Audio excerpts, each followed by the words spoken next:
પાલનપુરમાં અષાઢી બીજના પાવન પર્વે ભગવાન જગન્નાથની પરંપરાગત ભવ્ય શોભાયાત્રા નીકળનાર છે।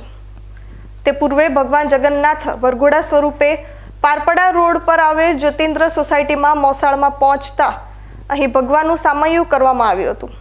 ભગવાન અહીં મોસાળમાં 2 દિવસ રોકાયા બાદ નીચ મંદિરે પરત ફરશે અને અષાઢી બીજના રોજ નગર ચર્ચા કરશે।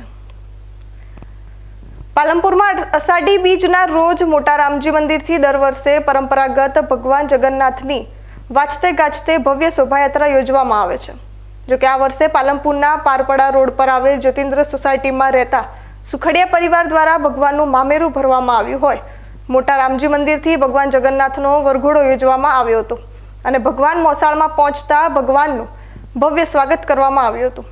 જો કે ભગવાન મોસાળમાં 2 દિવસ રોકાવાના હોય અહીં આનંદ ગરબો સુંદરકાંડ પાઠ સહિતના ધાર્મિક કાર્યક્રમો યોજવામાં આવશે। ત્યારબાદ ભગવાન તારીખ 6 જુલાઈના શનિવારના રોજ નિજ મંદિરે પરત ફરશે અને અષાઢી બીજના પાવન પર્વે પથ્થર સડક પર આવેલ મોટા રામજી મંદિરથી ભગવાન જગન્નાથની વાજતે ગાજતે ભવ્ય શોભાયાત્રા નીકળશે, જેમાં ભગવાન નગર ચર્ચા કર્યા બાદ મોડી સાંજે મંદિરે પરત ફરશે। ભગવાનની આ શોભાયાત્રામાં મોટી સંખ્યામાં ભક્તો જોડાશે।